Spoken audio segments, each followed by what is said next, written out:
Hello students, सुप्रभात, जय हिंद। मैं दुर्गा सर आपका क्लास 12th का अवकलन का अनुप्रयोग पढ़ा रहा हूं, जिसमें मैं 6.1 आपका पढ़ा चुका हूं और आज मैं आपको पढ़ाने वाला हूं वर्धमान और ह्रस्वमान। बात समझ में आ रहा है? तो वर्धमान और ह्रस्वमान में आपको मैं आज स्टार्ट करने जा रहा हूं। जो भी एक एक बात बताऊंगा उस पर गौर कीजिएगा और ध्यान से समझने का प्रयास कीजिएगा, ठीक है? और आपको यदि हमारे वीडियो पसंद आ रहा है तो देख करके उसको लाइक कर दीजिए, सब्सक्राइब कर लीजिए हमारे चैनल को और ज्यादा से ज्यादा शेयर कीजिए कि आपके दोस्त मित्र भी वीडियो को देख करके लाभ उठा सके। तो हम पहले चर्चा करते हैं वर्धमान फलन। तो आखिर वर्धमान फलन होता क्या है? चैप्टर का नाम है वर्धमान और ह्रस्वमान फलन, आपका टॉपिक है। तो वर्धमान फलन होता क्या है, ध्यान दीजिएगा।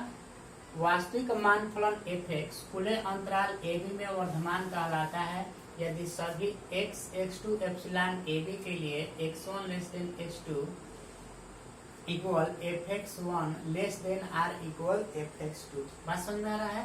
मतलब कि यदि x1 और x2 कोई दो मान है ab के लिए तो fx1 आपका छोटा या बड़ा होगा fx2 से, तो ये क्या कहलाएगा? आपका वर्धमान फलन कहलाएगा। वर्धमान फलन का वक्र आपका इस तरह, वर्धमान मतलब होता क्या है? आपका बढ़ना, आगे की तरफ बढ़ना। ये देखिए, जो ये वक्र में बनाया हूँ वर्धमान फलन का, ये आपका जैसे जैसे ये ऐसे जाएगा, आपका ये यहाँ पर मान लीजिए तो ऐसे जाएगा, फिर पैरेलल होगा, फिर ऐसे जाएगा, फिर पैरेलल होगा, फिर मतलब कि धीरे धीरे आपका क्या हो रहा है? ऊपर की तरफ बढ़ रहा है, वर्धमान हो रहा है। बात समझ में आ रहा है? नेक्स्ट है आपका निरंतर वर्धमान फलन। ये वर्धमान फलन था और आपका नेक्स्ट है आपका निरंतर वर्धमान फलन। यह भी वही बात कर रहा है कि वास्तविक मान फलन f(x) अंतराल ab में निरंतर वर्धमान फलन कहलाता है यदि यह यहाँ पर आपका लेस देन और इक्वल था, यहाँ पर क्या है? आपका लेस देन है केवल, ठीक है ना? यहाँ पर बराबर नहीं होगा, केवल क्या होगा? fx1 का मान fx2 से क्या होना चाहिए? छोटा होना चाहिए। Is it clear? खुला अंतराल जो है आपको 11th में सेट में पढ़ाया गया था, अच्छे से समझ में आया होगा आपको, वहां से मैं ये अंतराल ले रहा हूँ। तो यहाँ पर जो वर्धमान निरंतर वर्धमान फलन है, ये निरंतर वर्धमान फलन आपको क्या होता है? ऐसे लगातार देखिए वक्र जो है ये ऊपर की तरफ जा रहा है, तो ये लगातार बढ़ता जाएगा। बात समझ में आ रहा है? जिग-जैग में जा रहा था, बढ़ रहा था, फिर पैरेलल हो रहा था, बढ़ रहा था, फिर पैरेलल हो रहा था, स्ट्रेट हो रहा था, फिर यहाँ पर बढ़ रहा था, लेकिन ये लगातार क्या होता जाएगा? आपका बढ़ता जाएगा। क्लियर है? आते हैं आपका ह्रस्वमान फलन पर। ह्रस्वमान फलन वास्तविक मान फलन f(x) खुले अंतराल ab में ह्रस्वमान कहलाता है यदि fx1 greater than or equal fx2। वर्धमान में आपका लेस देन था, यहाँ पर क्या है? ह्रस्वमान में बड़ा होना चाहिए। बात समझ में आ रहा है? fx1 का मान आपका बड़ा हो सकता है fx2 से या बराबर हो सकता है, तो आपका क्या कहलाएगा? ह्रस्वमान फलन कहलाएगा। यह ह्रस्वमान फलन ध्यान दीजिएगा, ह्रस्वमान फलन क्या होता है? ये आपका घटता जाता है। देखिए यहाँ से आपका ऐसे क्या होगा? आपका देखिए नीचे की तरफ क्या हो रहा है? आपका ह्रस्वमान मतलब होता क्या? ह्रास, कमी होना, घटना, घट रहा है आपका बात यहाँ पे आपका, ठीक है? अब यहाँ पर आ रहा है निरंतर ह्रस्वमान फलन। तो यहाँ पर क्या हो रहा था? ग्रेटर देन और इक्वल मतलब fx1 का मान बड़ा हो सकता है या बराबर हो सकता है, लेकिन यहाँ पर केवल fx1 का मान fx2 से केवल क्या होगा बच्चों? आपका बड़ा होगा। और यहाँ पर जो निरंतर ह्रस्वमान लगातार ही आपका क्या हो रहा है? घट रहा है। बात समझ में आ रहा है? ये जब ये घट रहा है तो यहाँ पर ये क्या होगा? आपका निरंतर ह्रस्वमान फलन होगा। अब मैं एक्सरसाइज सॉल्यूशन कराऊंगा। एक्सरसाइज सॉल्यूशन करवाने से पहले मैं आपको बात बता दूं, कोई भी फलन दिया रहेगा, ठीक है? कोई भी फलन दिया रहेगा तो उसका हम क्या करेंगे? x के सापेक्ष एक बार अवकलन करेंगे। एक बार अवकलन करने के बाद उसका आप क्या करेंगे? उसको fx डैश निकालने के बाद उसको शून्य के बराबर रखेंगे और वहां से x का वैल्यू निकाल करके आप उसका अंतराल निकालेंगे, या नहीं तो आपके सवाल में अंतराल दिया रहेगा और अंतराल को दिए हुए फलन के अवकलन जो किए रहते हैं उसमें मान रखते हैं और उस पर चेक करते हैं कि वर्धमान होगा कि ह्रस्वमान होगा। हम आपको क्या करेंगे? हम आपको सवाल के माध्यम से समझाने का प्रयास कर रहे हैं। ये समझ में आया है कि नहीं आया है? आप इस पे ज्यादा जोर मत दीजिए, लेकिन जो सवाल समझाऊंगा आपको, जो सॉल्यूशन करवाऊंगा वो बहुत अच्छे से समझ में आने वाला है। तो ये सवाल देखते हैं। आइए हम एक्सरसाइज 6.2 का पार्ट 1 स्टार्ट करने जा रहे हैं। इसमें का मैं पहला सवाल देखिए आपको बता रहा हूँ। पहला सवाल ध्यान दीजिएगा क्या कह रहा है। पहला सवाल कह रहा है, सिद्ध कीजिए कि r पर fx बराबर 3x + 17 से प्रदत्त फलन निरंतर क्या है आपका वर्धमान है। तो ध्यान दीजिएगा यहाँ पर आप क्या करेंगे, x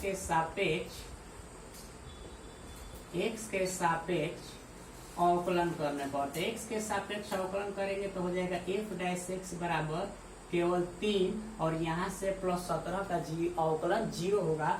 तो यहाँ पर ये क्या आ रहा है, प्लस 3 आ रहा है, तो ये क्या है बच्चों आपका पॉजिटिव है। बात समझ में आ रहा है कि नहीं आ रहा है। तो यह जब आपका पॉजिटिव है तो यह क्या होगा, अतः क्या कह रहा था, सिद्ध कीजिए कि r पर fx 3x प्लस 17 से प्रदत्त फलन निरंतर क्या है आपका वर्धमान है। तो ये पॉजिटिव आ रहा है तो हम लिखेंगे अतः f r पर निरंतर, r पर कह रहा था, सवाल देख लीजिए, r पर निरंतर वर्धमान। ठीक है बच्चों, आइए सेकंड नंबर क्वेश्चन देखते हैं। सेकंड नंबर क्वेश्चन क्या कह रहा है, सेकंड नंबर कह रहा है कि सिद्ध कीजिए कि r पर fx बराबर e का पावर 2x से प्रदत्त फलन निरंतर आपका क्या होगा, वर्धमान होगा। बात समझ में आ रहा है ना। तो यहाँ पर ध्यान दीजिएगा आपका fx बराबर क्या दिया हुआ है, fx बराबर दिया हुआ है बच्चों आपका e का पावर 2x। इसका भी x के सापेक्ष आप क्या करेंगे, x के सापेक्ष अवकलन करने पर, तो f डैश x बराबर आपका क्या होगा e का पावर 2x, क्योंकि e का पावर x का अवकलन क्या होता है, e का पावर x होता है, 2x का अवकलन होगा 2। इसका मतलब आ रहा है f डैश x आपका 2 e का पावर 2x, जो f डैश x आपका क्या है बच्चों आपका पॉजिटिव है ना, ये आपका पॉजिटिव है। तो क्या होगा, निरंतर आपका निरंतर वर्धमान फलन होगा, वर्धमान फलन। ठीक है, दो सवाल आपको अच्छे से समझ में आया होगा। आइए आपका थर्ड नंबर क्वेश्चन देखते हैं। थर्ड नंबर क्वेश्चन क्या कह रहा है, सिद्ध कीजिए कि fx बराबर साइन x में प्रदत्त फलन a, यहाँ पे अलग अलग दिया हुआ है, 0 से π/2 में निरंतर वर्धमान है, निरंतर वर्धमान है। b क्या कह रहा है, b कह रहा है π/2 से पाई में निरंतर क्या है, ह्रास मान है। फिर क्या कह रहा है, एक और सवाल दिया है c 0 से पाई में न तो वर्धमान है और न ही ह्रासमान है, न तो वर्धमान है न ही ह्रासमान है। ठीक है, अब देखो अंतराल वाला सवाल आया है, इसको हल करते हैं। यहाँ पे सॉल्यूशन देखो, fx बराबर क्या दिया हुआ है आपका साइन x, x के सापेक्ष अवकलन करने पर दिया जाएगा बच्चों f डैश x बराबर साइन x का अवकलन क्या होता है, cos x होता है। पहले a को चेक करते हैं, a का अंतराल दिया है 0 से π/2, तो यहाँ भुज है और ये कोट है, यहाँ पर x का मान रखेंगे 0, तो यहाँ पर रखेंगे तो ये आपका 0 π/2 पर क्या आएगा, यहाँ पे का 0 अंश का मान क्या होता है 1 होता है, ये क्या हो जाएगा बच्चों आपका पॉजिटिव होगा। ठीक है, तो ये क्या होगा, वर्धमान होगा, निरंतर क्या होगा बच्चों आपका वर्धमान होगा। आइए बी पर देखते हैं, बी का अंतराल क्या दिया है π/2 से पाई। ध्यान दीजिएगा यहाँ cos x के जगह पर क्या रखेंगे 90 अंश, और cos 90 अंश का मान कितना होता है बच्चों आपका, cos 90 अंश का मान क्या होता है आपका, बोलो यहाँ किधर गया, ये आपका 0 से π/2 पर आपका क्या हो रहा था, यही ना दे रहा है, निरंतर वर्धमान है, 0 से π/2 पर वर्धमान है, और b आपका π/2 से पाई में निरंतर आपका क्या हो रहा है, ह्रासमान हो रहा है। बात समझ में आ रहा है।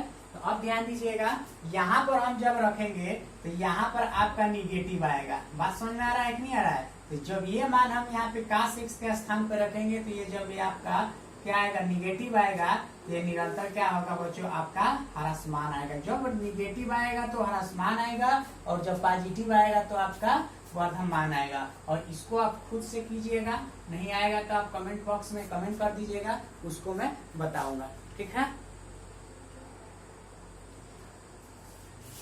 तो थर्ड नंबर क्वेश्चन को सॉल्यूशन करते हैं। तीसरा नंबर क्वेश्चन क्या कह रहा है तीसरा तो हो गया, चौथा देखना है अब हमको। 4 नंबर क्वेश्चन क्या कह रहा है बच्चों, अंतराल ज्ञात कीजिए जिनमें fx बराबर 2x square minus 3x 2x square minus 3x से प्रदत्त फलन f a निरंतर वर्धमान है, निरंतर वर्धमान है, और b कह रहा है बच्चों निरंतर ह्रासमान है। यहां से आपका और क्लियर होगा। जब 4 और 5 नंबर क्वेश्चन में सॉल्व कर दूंगा तो यहाँ से आपका और क्लियर होने वाला है। ध्यान दीजिए, ये दिया है आपका क्या, fx बराबर 2x square minus 3x, x के सापेक्ष क्या करेंगे, इसका अवकलन करेंगे तो हो जाएगा f डैश x बराबर 2 दूनी का 4x माइनस कितना ना 3, ठीक है।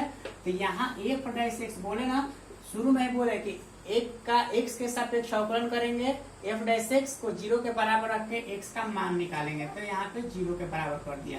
तो 4x माइनस 3 बराबर 0, तो 4x बराबर बच्चों 3, तो x बराबर यहाँ से आ जाएगा कितना आपका 3/4। तो अब देखो, आपको इंटीजर्स पढ़ाया गया होगा 6 में। इंटीजर्स की बात करते हैं तो माइनस इनफाइनाइट से प्लस इनफाइनाइट तक जाता है। तो ये अंतराल लेंगे ऐसे, माइनस क्या इनफाइनाइट से 3/4 ये अंतराल होगा, और फिर क्या होगा आपका 3/4 से प्लस इनफाइनाइट तक जाएगा। रैखिक प्रोग्रामर में आपको पढ़ाया गया था। अब देखिए माइनस इनफाइनाइट से 3/4 और 3/4 से इनफाइनाइट पर, तो इस पर चेक करते हैं। इसमें मान रखें, अब ये जो मान निकलता है अंतराल का, जो मान निकलता है, जो अवकलन के रहते हैं हम उस पे रखेंगे। तो यहाँ पर क्या हो जाएगा, आपका दिया हुआ है निरंतर वर्धमान और निरंतर ह्रासमान पे। तो ध्यान दीजिएगा, f डैश x में रख रहा हूं बच्चों। अब यहाँ पर ध्यान दो, ये जो माइनस इनफाइनाइट है इस अंतराल के लिए, यहाँ पे पहले के लिए माइनस इनफाइनाइट से 3/4 के लिए, 4 के लिए अंतराल माइनस इनफाइनाइट से 3/4 के लिए रखेंगे। यहाँ पर रखेंगे तो ये हो जाएगा बच्चों आपका f डैश x। अब यहाँ पर देखिए माइनस इनफाइनाइट रखेंगे तो माइनस ही होगा, बोलो तो माइनस आएगा। तो यहाँ पर क्या आएगा, minus greater than 0, less than क्या होगा यहाँ पर 0। तो ये क्या होगा बच्चों आपका, यहाँ पर जब आपका माइनस में आ रहा है तो ये आपका क्या होगा,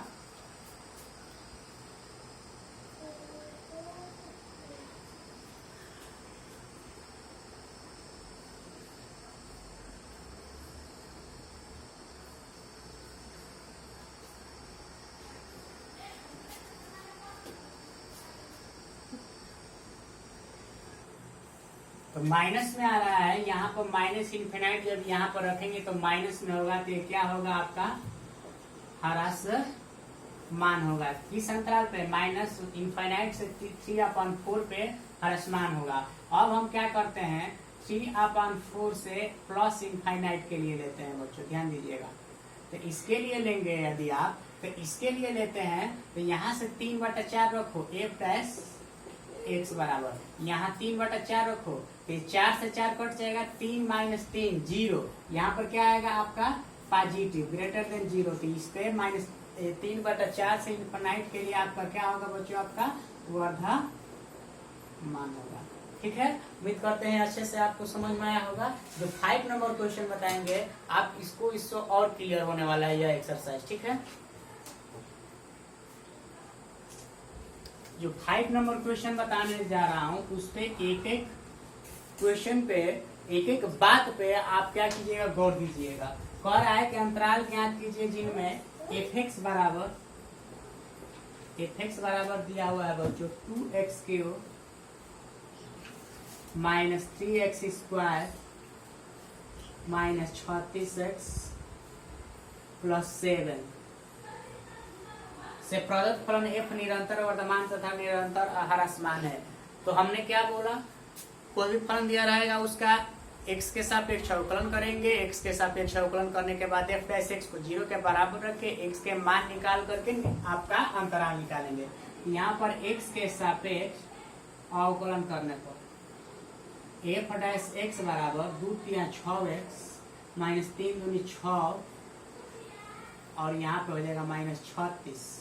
इसको क्या करेंगे, अब f डैश x बराबर 0 रखेंगे, यहाँ पे 6x स्क्वायर होगा, तो ये हो जाएगा आपका 6x square minus 6x minus 36 बराबर 0। 6 कामन करते हैं, 6 कामन करते हैं बच्चों, तो ये हो जाएगा x square minus x minus 6 बराबर 0। x square minus x minus 6 बराबर 0, तो ये हो जाएगा x square minus 3x plus 2x minus 6। यहाँ से x कामन करेंगे तो x माइनस 3, यहाँ से माइनस 2 प्लस 2 कामन करेंगे तो x माइनस 3 बराबर 0। तो x माइनस 3 x प्लस 2 बराबर 0। तो x का मान आपका आएगा बच्चों क्या, माइनस 2 और 3। बस समझ में आ रहा है। तो अंतराल जो लिख रहा हूँ ध्यान दीजिएगा, अंतराल होगा माइनस इनफाइनाइट से माइनस 2 से 3 और फिर 3 से प्लस इनफाइनाइट, ये अंतराल होगा। बात समझ में आ रहा है। अब हम क्या करते हैं, माइनस इनफाइनाइट से माइनस 2 अंतराल, माइनस इनफाइनाइट से माइनस 2 के लिए मैं यही ना बोल रहा हूँ कि अवकलन कर लिया, अंतराल निकाल लिया, तो अंतराल का मान किसमें रखेंगे, जो एक बार अवकलन किए हुए हैं। तो एक बार जो अवकलन किए हैं f डैश x में रखता हूँ बच्चों। यहाँ पर ध्यान दो, f डैश x बराबर, यहाँ पर माइनस रखेंगे तो पॉजिटिव होगा, पॉजिटिव होगा कि नहीं होगा। अब देखो यहाँ से माइनस माइनस क्या होगा बच्चों आपका पॉजिटिव, और माइनस 6 है, माइनस इनफिनाइट x के जगह पे रखेंगे तो माइनस माइनस क्या हो जाएगा, प्लस। बात समझ में आ रहा है कि नहीं आ रहा है। यहाँ पे माइनस माइनस आपका क्या हो गया, प्लस हो जा रहा है। तो ये आपका क्या हो जाएगा, ग्रेटर देन 0। तो यहाँ पे जब ग्रेटर देन 0 आ रहा है तो ये क्या है आपका पॉजिटिव है, पॉजिटिव है। तो ये क्या आ रहा है आपका धनात्मक आ रहा है, तो ये क्या होगा आपका वर्धमान होगा। बात समझ में आ रहा है कि नहीं। कह रहा है कि निरंतर वर्धमान और निरंतर ह्रासमान ज्ञात कीजिए। बात समझ में आ रहा है। अब आगे देखते हैं यार, यहाँ पर हम कर देते हैं, ये जो मान निकाले है ना f डैश x का हल करके इसी पे रख रहा हूँ, ठीक है। अब ध्यान दीजिएगा, उसी पे रखते हैं, इस वाले पे, ये जो पोर्शन जो घेर रहा हूँ इस पर ध्यान दीजिएगा। तो यहाँ पर यदि हम क्या रखेंगे, माइनस रखेंगे तो माइनस ही होगा, दोनों माइनस माइनस मिल करके, और यहाँ पर माइनस इनफिनाइट और प्लस 2 माइनस ही होगा। तो ये minus minus plus greater than 0, तो पॉजिटिव वर्धमान होगा। अब अंतराल जो ले रहा हूँ ध्यान दीजिएगा, सभी अंतराल पर चेक करेंगे। इस अंतराल को ले रहा हूँ माइनस 2 और 3 के लिए। तो इसके लिए जब लेंगे तो ध्यान दीजिए क्या होगा, देखो माइनस 2 है तो यहाँ पर क्या रखेंगे, माइनस 2 और माइनस 3 क्या होगा आपका माइनस 5 होगा। तो माइनस 5 होगा तो ये क्या होगा आपका चिन्ह निगेटिव होगा। अब देखो यहाँ पे माइनस 2 और प्लस 2 कट के क्या हो जाएगा 0, तो इसका चिन्ह क्या होगा पॉजिटिव होगा। तो minus plus minus less than 0, ये क्या आ रहा है बच्चों आपका निगेटिव आ रहा है ना, ये निगेटिव आ रहा है। और ये वाला क्या आ रहा है आपका, ये पॉजिटिव आ रहा है, ये निगेटिव आ रहा है। तो इसके लिए क्या होगा, जब निगेटिव आ रहा है तो ह्रासमान। एक और अंतराल बच रहा है, 3 और अंतराल, 3 और इनफाइनाइट के लिए, इस पर ध्यान दीजिएगा। तो यहाँ पर क्या रखें, हम 3 रखें, ध्यान देना। जब 3 रखेंगे तो 3 माइनस प्लस 3 और माइनस 3, यहाँ पर 3 रखेंगे 0, तो चिन्ह क्या आएगा प्लस। यहाँ पर 3 और प्लस 2 क्या आएगा बच्चों आपका प्लस, ग्रेटर देन 0 क्या आ रहा है यहाँ पर पॉजिटिव आ रहा है। तो यह जब पॉजिटिव आ रहा है तो आपका देखो क्या आ रहा है, किसके किसके लिए, अंतराल किसके लिए, माइनस इनफाइनाइट माइनस 2 और 3 से इनफाइनाइट, 3 और इनफाइनाइट के लिए फलन वर्धमान है, पॉजिटिव आ रहा है तो वर्धमान है। और फिर किसके लिए, अंतराल -2 3 के लिए फलन क्या है, ह्रासमान है। उम्मीद करते हैं आपको अच्छे से समझ में आया होगा। करना क्या है, कोई भी फलन दिया रहेगा उसका x के सापेक्ष अवकलन करेंगे, x के सापेक्ष अवकलन करके f डैश x को 0 के बराबर रख करके x का मान निकालेंगे, अंतराल निकालेंगे। अंतराल जो मैं यहाँ पर निकाल लिया हूँ, अंतराल निकालने के बाद बारी बारी से अंतराल को क्या करेंगे, मैं यहाँ पे रखा हूँ माइनस इनफाइनाइट रखेंगे तो माइनस इनफाइनाइट माइनस का चिन्ह माइनस ही होगा। फिर यहाँ पे माइनस इनफाइनाइट प्लस 2 माइनस ही होगा, माइनस माइनस मिलकर प्लस हो जाएंगे तो ये पॉजिटिव आएंगे। फिर इस अंतराल के लिए 3 और इनफाइनाइट के लिए -2 3 के लिए अब निकाला हूँ तो -2 3 के लिए तो यहाँ पर -2 रखेंगे तो -2 और -3 -5 तो चिन्ह निगेटिव होगा। ये -2 और +2 कट के 0 तो प्लस चिन्ह होगा तो ये माइनस प्लस माइनस आपका क्या हो रहा है, आपका निगेटिव। अब 3 रखेंगे तो 3 - 3 0 तो प्लस चिन्ह होगा। और यहाँ 3 2 5 प्लस, मान नहीं देखना है कि जोड़ रहा है तो घटा रहा है तो 5 आ रहा है कि माइनस, नहीं, चिन्ह देखना है। चिन्ह देखेंगे कि माइनस आ रहा है कि प्लस आ रहा है, तो माइनस या प्लस जो कुछ भी आ रहा है वो आपका माइनस प्लस से चिन्ह रखेंगे और उनका हल करने के बाद जो पॉजिटिव या निगेटिव आएगा उस पर आप अंतराल पे वर्धमान या ह्रासमान को लिख देंगे। ठीक है, आज का सेशन बच्चों आपका बस यहीं तक। फिर अगले सेशन में मिलेंगे नेक्स्ट लेक्चर में, तो आपको 5 नंबर सवाल बता दिए, 6 से सॉल्व करवाऊंगा और इसको आप अच्छे से पढ़ लीजिएगा। इसमें यदि क्लियर नहीं हुआ है आपका ये एक्सरसाइज, कोई भी दिक्कत हो तो कल जो वीडियो मैं डालूंगा नेक्स्ट पार्ट में आपको एकदम वर्धमान और ह्रासमान गारंटी के साथ कहता हूँ कि क्लियर हो जाएगा। ठीक है, जो उसमें सवाल आएंगे वो अच्छे से एकदम और लंबा सवाल होंगे तो आपको क्लियर हो जाएगा। ठीक है, और आज का सेशन बस यहीं तक। आपका दिन शुभ हो।